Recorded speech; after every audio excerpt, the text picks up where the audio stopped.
मेरा नाम डॉक्टर मनमोहन सिंह चौहान है। मैं कार्डियोथोरैसिक वैस्कुलर सर्जरी का हेड ऑफ डिपार्टमेंट हूँ मणिपाल हॉस्पिटल गुड़गांव में। आज मैं आपके साथ डिस्कस करूँगा बाईपास सर्जरी और एंजियोप्लास्टी और इन दोनों के बीच में क्या डिफरेंसेस होते हैं, ट्रीटमेंट कैसे किया जाता है, इंटरवेंशन में क्या किया जाता है। एंजियोप्लास्टी में हम डायरेक्टली जो ब्लॉकेज है, जो ब्लॉक्ड एरिया है, उसके साथ डील करते हैं। वहाँ से गाइड वायर क्रॉस की जाती है, बलून इन्फ्लेट किया जाता है और स्टेंट डिप्लॉय करते हैं। बाईपास सर्जरी में इस ब्लॉकेज के साथ हमारा कोई मतलब नहीं होता है। हम सिर्फ इस ब्लॉकेज के आगे एक ग्राफ्ट लगाते हैं, उस एरिया को एक इंडिपेंडेंट ब्लड सप्लाई देते हैं। तो मरीजों का अब ज़्यादातर कहना है कि बाईपास सर्जरी हो गई है या स्टेंट हो गई है, हमारा इलाज तो हमेशा के लिए हो गया है। अब हमें ना बार बार दिखाने की ज़रूरत है, ना हमें कोई जांच कराने की ज़रूरत है, और हम जो भी हम खाना चाहें, हमें कुछ भी करना है, हम वापस सिगरेट पी सकते हैं, वापस अल्कोहल पी सकते हैं और फिर से हम तला हुआ बाहर का खाना खा सकते हैं। लेकिन साथ साथ हम दवाई खा लेंगे, उससे हम ठीक रहेंगे।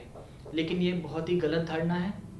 हमें ये समझना बहुत ज़रूरी है कि बाईपास सर्जरी और स्टेंटिंग ये एक परमानेंट ट्रीटमेंट नहीं है आपकी बीमारी का।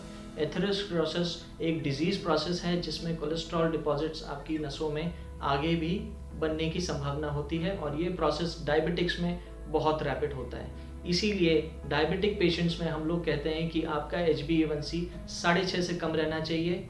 अगर ब्लड प्रेशर है तो ब्लड प्रेशर 130/80 से कम लिमिट करके रखें। कोलेस्ट्रॉल की जांच बीच बीच में कराएं, जिसमें कोलेस्ट्रॉल आपका LDL वाला जो बैड कोलेस्ट्रॉल होता है वो आपका 70 से कम रहना चाहिए। अल्कोहल अगर आप पहले लेते थे, अल्कोहल का इंटेक आपको लिमिट करना चाहिए। और अगर आप स्मोकिंग करते थे तो स्मोकिंग आपको 100% पूरी तरीके से बंद करनी होगी। ये नहीं कि मैं अब डॉक्टर साहब मैंने 1 कर दिया है, 2 सिगरेट दिन की कर दी है, नहीं, छोड़नी है तो पूरी पूरी छोड़नी है। तभी जाके आप उस प्रोसीजर को आप एक लंबे समय तक मेंटेन कर सकते हो, और वो प्रोसेस आपका जो प्रोसीजर आपके पास आपके साथ हुआ है, बाईपास सर्जरी या स्टेंटिंग हुई है, ये एक लंबे समय तक कारगर रहती है। Thank you so much.